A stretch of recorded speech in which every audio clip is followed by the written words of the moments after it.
Misconceptions about aging, an Atlas Injury Prevention Solutions presentation. When it comes to people as they get older, how often do you hear, "I'm getting too old to do that"? Or maybe, "I would hurt myself if I did that"? Or what about, "I've got a bad," you fill in the blank. Notice with all these comments, people are essentially limiting their involvement in activity. Common thought is often that we need to take it easy as we get older.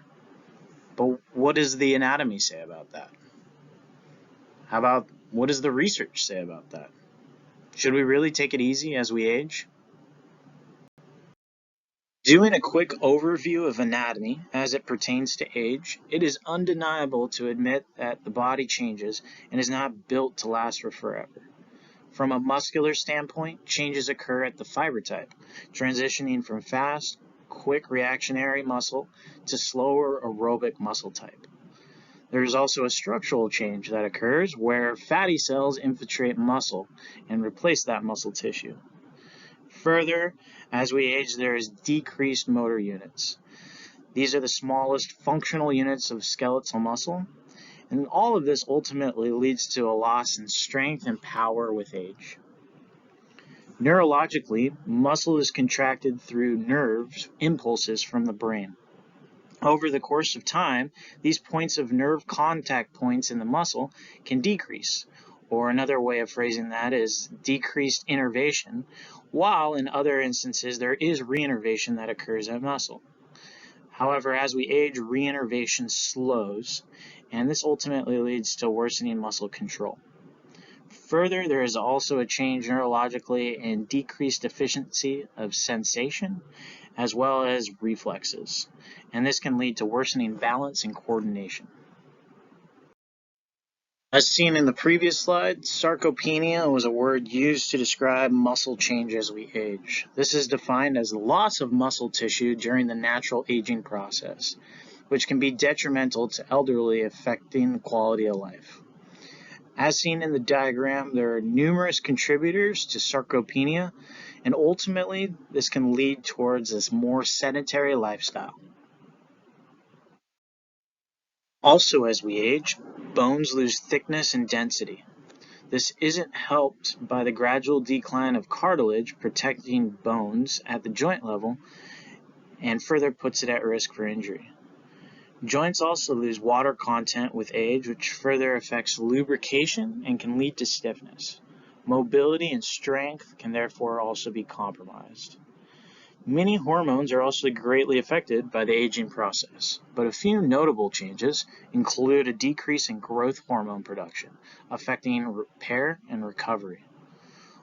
Also increased is insulin resistance, which can lead to poor glucose management throughout the body, which is essentially like energy requirements to the body cells being less efficient. Also, a gradual decline in sex hormones can affect everything from bone health to muscle tissue girth. So with all this negative outlook on how the body ages and the effect on different tissue, what can we do about it? What does the research say? Research has shown exercise can greatly impact strength, power, and aerobic capacity in even elderly individuals. Adaptive changes in the muscle when exercise is performed includes improved motor unit recruitment and increased muscle mass. This may have a sparing effect on the negative effects of sarcopenia, as discussed earlier. For example, exercise will likely improve quality of muscle tissue, maintaining muscle fiber rather than allow fatty tissue to infiltrate. Regular aerobic training can also slow effects of aging on gradual decline of muscle cells' aerobic ability. Overall, that will improve aerobic capacity.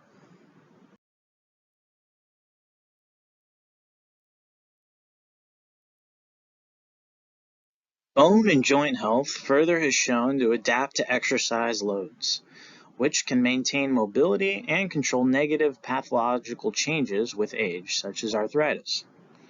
Regular exercise can further improve insulin sensitivity, which helps cells effectively get energy and therefore maintain blood glucose levels in the body. Further, neurological changes from regular exercise include improvements in neuropathies and impaired neuroregeneration in the older adult. Ultimately, the anatomy and physiology adaptations from exercise leads to improved everyday activity, improved energy, decreased fall risk, improved mental health, and decreased disease risk in elderly individuals. Most of us have probably heard that exercise is good for all ages, but how hard can older adults exercise? A 2020 article by Kemmler et al. Described looking at the effectiveness of high-intensity resistance training in older men with bone density issues and sarcopenia. 43 sedentary males aged 73 to 91 years old with osteoporosis or osteopenia and sarcopenia were randomly assigned into a high-intensity resistance training group and a control group.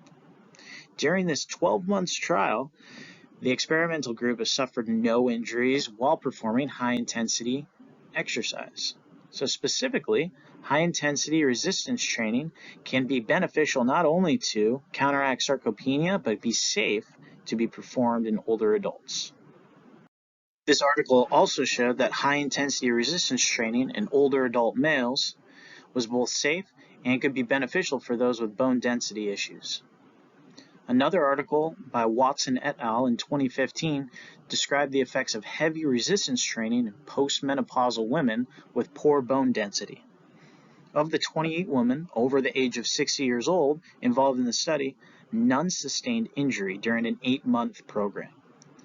Both these studies may have small sample sizes, but they show how high-intensity exercise as well as heavy resistance exercise can be both safe and effective for those with structural pathologies such as bone density issues. Given that high-intensity exercise can be safe for older adults, it is interesting to note that high-intensity exercise also can have greater performance effects, such as strength improvements, as opposed to lower-intensity exercise. So for those that really have goals that they want to reach, it may be more beneficial to perform this exercise at a high-intensity level. Given what we know about the aging process, the body isn't meant to last for forever. We do have natural decreases in our abilities.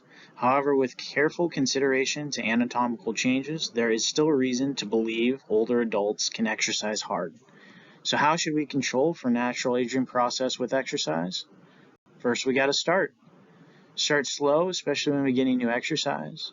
Allow for optimal recovery time to be safe. Make sure you're safe to exercise by checking with a healthcare provider. Seek specialist help when getting started if unsure how to exercise, and make sure to challenge yourself. Further exercise guidelines are published annually by famous groups such as the American Family Physician Journal and the American Heart Association. Most of these talk about committing to at least one of the following per week: 150 minutes of moderate intensity aerobic activity, 75 minutes of vigorous intensity aerobic activity, or equivalent of the two.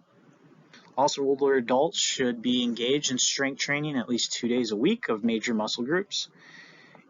And those at risk of falling should probably work on some kind of balance training as well. In conclusion, hopefully you've learned a little bit about the natural aging process of the body, as well as what the literature has to say about exercise in older adults. And most importantly, don't let age be your excuse to not take care of your body and exercise.